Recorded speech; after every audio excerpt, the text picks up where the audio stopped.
Achilles adalah seorang pejuang, tapi dia juga seorang dewa. Achilles memiliki reputasi yang sangat besar dalam mitologi Yunani karena kekuatannya.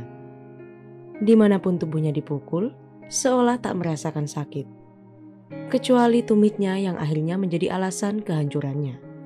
Dikutip TOI, sebelum menjadi prajurit Yunani terkuat, rupanya Achilles memiliki kisah masa kecil yang cukup menarik.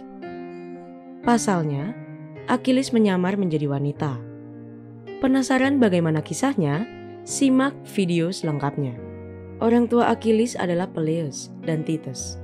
Peleus adalah cucu dewa petir Zeus. Achilles mewarisi kekuatan seperti dewa Zeus, serta kekuatan dari ibunya Titus, yang merupakan bidadari laut dan cucu dari Gaia. Gen yang diterima Achilles saat lahir adalah bagian besar dari alasan mengapa ia menjadi salah satu pejuang perang Troya yang terkuat dan hampir tak terkalahkan. Sebelum menjadi prajurit hebat, rupanya Achilles pernah menyamar sebagai perempuan. Ya, Achilles menyamar sebagai seorang gadis untuk beberapa waktu saat dia tumbuh beranjak dewasa. Ketika Achilles masih kecil, seorang peramal meramalkan bahwa dia akan mati pada usia 9 tahun. Prediksi ini membuat ibu Achilles sedih. Dia menolak untuk membiarkan sang anak kesayangannya mati. Sehingga dia mengirim Achilles untuk tinggal bersama keluarga kerajaan Lycomedes di pulau Skiros. Bagi orang-orang di sekitarnya, Achilles muncul sebagai seorang gadis karena penyamaran yang dikenakan Titus padanya. Seiring berjalannya waktu, Achilles akhirnya pergi dan bergabung dengan tentara Yunani. Menurut para dewa, Achilles memang dimaksudkan untuk menjadi seorang pejuang. Tidak peduli apa yang dilakukan Achilles, dia akhirnya akan menjadi seorang pejuang. Di kemudian hari, putra Achilles, Neoptolemus, juga disebut Pyrrhus, yang adalah seorang pejuang, juga tinggal di pulau Skiros. Ibu Neoptolemus adalah Deidamia, putri Lycomedes.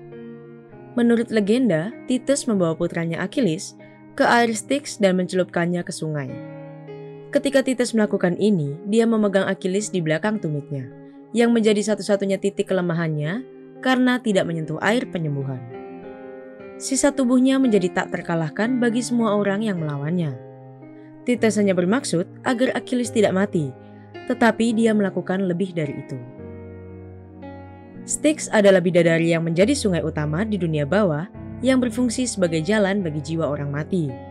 Biasanya, air di sungai Styx beracun bagi siapa saja yang menyentuhnya. Tetapi tidak demikian halnya dengan Achilles. Mungkin karena Achilles terlahir sebagai setengah dewa dan keturunan Zeus dan Gaia, air membuatnya tak terkalahkan. Menurut mitologi Yunani, perang Troya sangat dipengaruhi oleh dewa Olympus. Zeus, penguasa para dewa, ikut campur dalam urusan politik dan emosional antara orang Yunani dan Trojan, menyebabkan mereka berada di ambang perang satu sama lain. Hubungan mereka akhirnya berakhir dan berubah menjadi pertempuran setelah Aphrodite menaruh pengaruhnya di Paris. Tentara Menelaus melawan Paris dan Trojans dalam perang Troya yang berlangsung selama 10 tahun sebelum akhirnya turun ke pertempuran terakhir. Namun, pertempuran ini bukanlah antara Paris dan Achilles. Itu antara Achilles dan Hector, saudara laki-laki Paris. Achilles tidak memiliki pertengkaran pribadi dengan Paris atau Hector sampai Hector membunuh sepupunya, Patroclus. Achilles pun akhirnya tewas dalam pertarungan dengan Hector ketika sebuah panah menembus bagian belakang tumitnya.